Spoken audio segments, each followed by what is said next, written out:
The NBA and all 29 other teams should be absolutely terrified over what the Oklahoma City Thunder are going to do once they trade for Cam Johnson, as he is the perfect fit for what OKC needs. They need some more size.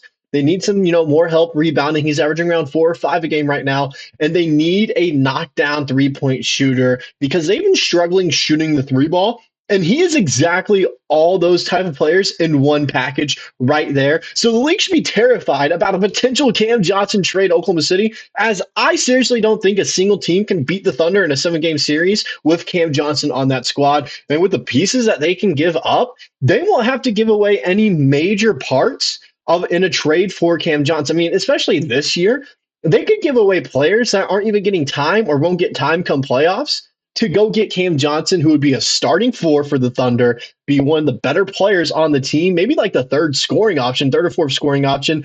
Depends who's having a good night. If Dub's having an off night, of course, Cam Johnson steps up there. They're locking down Chet. Once he's back, he steps up a little bit. He's going to be covered around that third, fourth, scoring option role for the Thunder as a starting four. Moves Dub back down to the three. There's a bunch of positives that I saw in an article from my friend Braxton Reynolds over at Thunder's Intentions that we're going to take a look at. That kind of breaks down why it is the perfect fit in Oklahoma City for Cam Johnson to go there. And I truly believe this trade is going to happen. It's just a matter of when. So we're going to break all that down here today on Thunder Digest. Before we get all that, though, we're at 2,400 subs, trying to reach 2,500 as soon as possible. I know I set that goal for the end of the year. We're really close to the end of the year, just a few more days now, like 4 more. I think we can hit that. If not, just still trying to hit 2,500 right there. It'd be a big accomplishment. So if you guys enjoy the content that we put out here and you want to support, the best way to do so is just by hitting that subscribe button. With that out of the way, let's go ahead and get into talking about this article, why Cam Johnson is a perfect fit. And he even put together his own trade package that we're going to be looking at later in the video as well. So the first piece that we're going to kind of cover here for a potential trade, okay? All right, Braxton Reynolds is what he had to write about, all right?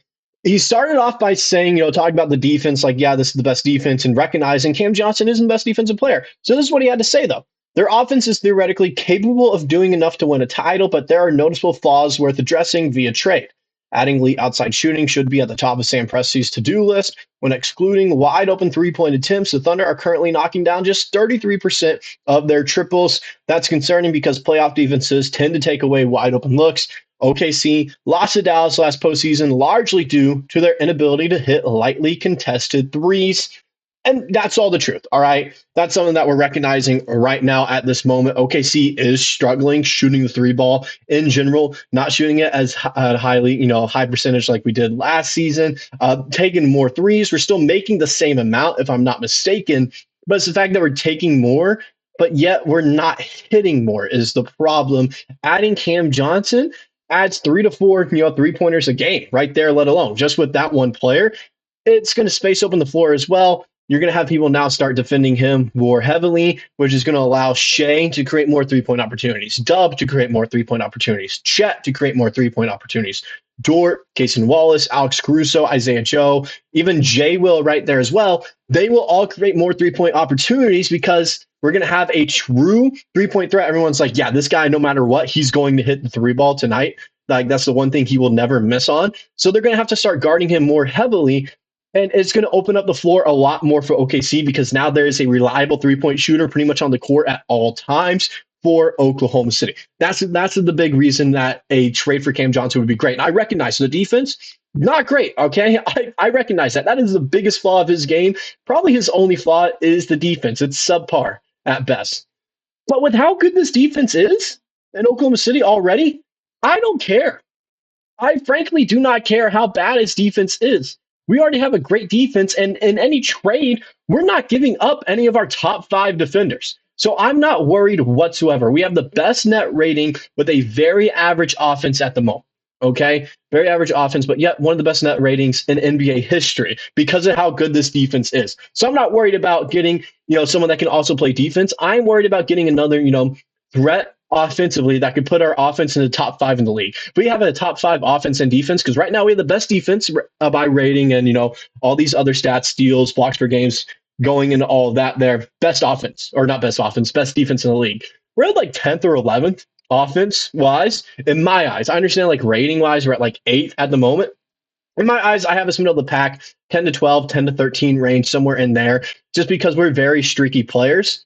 Getting Cam Johnson, I think that propels us into a top 5 offense. Now, the next part of the article that we're going to take a look at right here, all right, talking about his 3-point shooting. He's a superb off-ball shooter who has made 40.6% of non-wide open triples this season. That is an impressive stat right there. Those are contested threes, and he's an off-ball shooter. That's what he really excels at. He's not going to be doing a bunch of on-ball, creation, be setting off-ball screens for him, getting him open, dribble handoffs, which Braxton actually talks about right here. Count the easy looks, and Johnson's 3-point percentage jumps to 42.3%. This level of proficiency beyond the arc would be a perfect fit next to OKC's drivers. The Nets forward doesn't merely act as a stationary shooter either. He has notched the third most handoff possessions in the NBA, and Johnson produces an elite 1.12 points per handoff possession. Dribble handoff partnership with Hartenstein in particular is tantalizing to envision. And Hartenstein, really this entire offense, what we were kind of looking at, I see it with J. Will a little bit as well. We're running a ton of dribble handoffs this year, which have been working. Getting a guy like Cam Johnson, Hartenstein to have a dribble handoff right there for him. Boom, dribble handoff, set the screen. Cam Johnson wide open for a 3-pointer right there, knocks that down. If they start to, the help guy comes out with a little bit, Hartenstein can just roll easy bucket to him right there at the rim. There's a lot of opportunities once you add him on there because of how well he plays off the dribble handoff and off ball. That's what OKC really needs. We don't need another creator. They don't need that whatsoever. They don't need another creator for their own shots. We have that in Dub. We have that in Shai. And Chet can even do that once he's back. And I guarantee you one of those 3 guys will always be on the court at some point. So we don't got to worry about that whatsoever. What we need are more off-ball scores. We just need one. And Cam Johnson fits that role very well, as you can see from those stats right there. Braxton talked about a potential trade. This is where we get into it. All right, let's go look and see what he had for potential trade. Ousmane Dieng, of course, is the guy that he talked about mainly. Ousmane Dieng is highly unlikely to crack the playoff rotation over the next 2 seasons before he needs an extension. So his $5 million salary would be an easy choice. That leaves almost $10 million remaining. Another option would be sending Kenrich Williams 6.6. And this is interesting right here.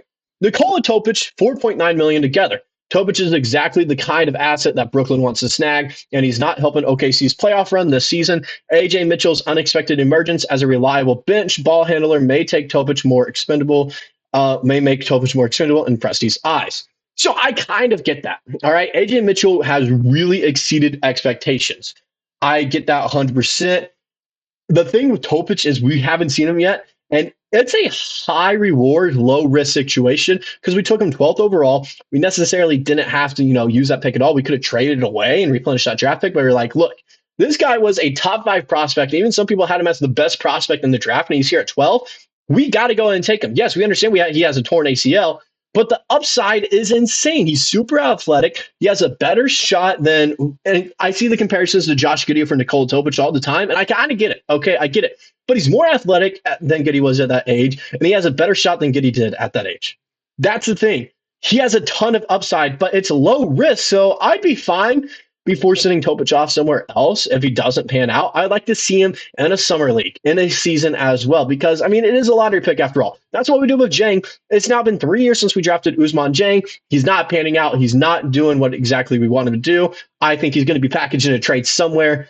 It could be the same situation for Nikola Topic, but we got to see him on the court first. Okay, that's why I'm a little hesitant on that trade. I think Dylan Jones should be included in a trade package. And because of apron taxes and Braxton talked about that, I just left all that out because that's boring ball talk. I understand that. And to, the average person, it can be confusing. It's confusing to me at times as well. But the first apron, we are given like $7.5 million in first apron, money to kind of play around with. A trade package of Kenrich, Ousmane Dieng, and Dylan Jones gets that done. Throw in 2 first-round picks and a second-round pick. I think that lands Cam Johnson. No matter what, they get Dylan Jones, young guy. Ousmane Dieng, young guy. He's 21 years old right there. Kenrich Williams, veteran that can potentially develop some of your younger guys as well and be a leader on the court to potentially make your team into a playoff team in 2 to 3 years. I think that's a decent trade whatsoever. I think that's, and they're trying to get draft picks is the main thing. We offer up 2 first-rounders and a second-rounder right there. I think they take that. So there is a world where the Thunder don't have to trade Aaron Wiggins or Isaiah Joe. I do think this upcoming stretch now, talking about the injuries a little bit, which we'll cover later on in a different video. But with the injuries OKC is dealing with now, I think the added minutes that Wiggins and Joe are going to see, they're really going to need to perform. If they don't perform in this stretch, especially against Charlotte tomorrow, it could start to spell the downfall of them a little bit.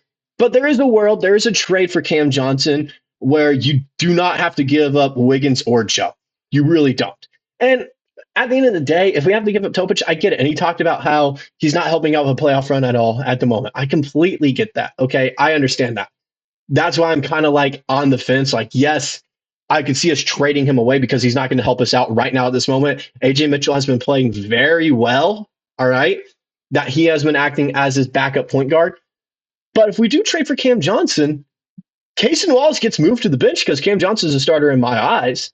Then Cason Wallace becomes backup point guard. What happens with AJ Mitchell? There's a bunch of what if X factors that go into this trade. But I do think at the end of the day, trading for Cam Johnson should be the top priority for the Oklahoma City Thunder. And this is why the league should be terrified, because this truly makes them the most, broken team in the NBA.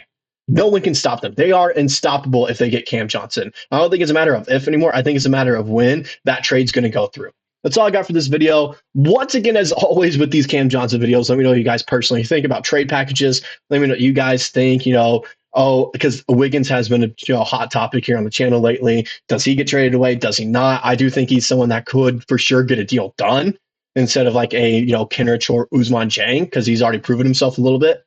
But it's just interesting to kind of talk about all these. So let me know your guys' personal trade packages for Cam Johnson, or if there's someone else you guys want the Oklahoma City Thunder to target. That's all I got. I'll see you guys in the next one.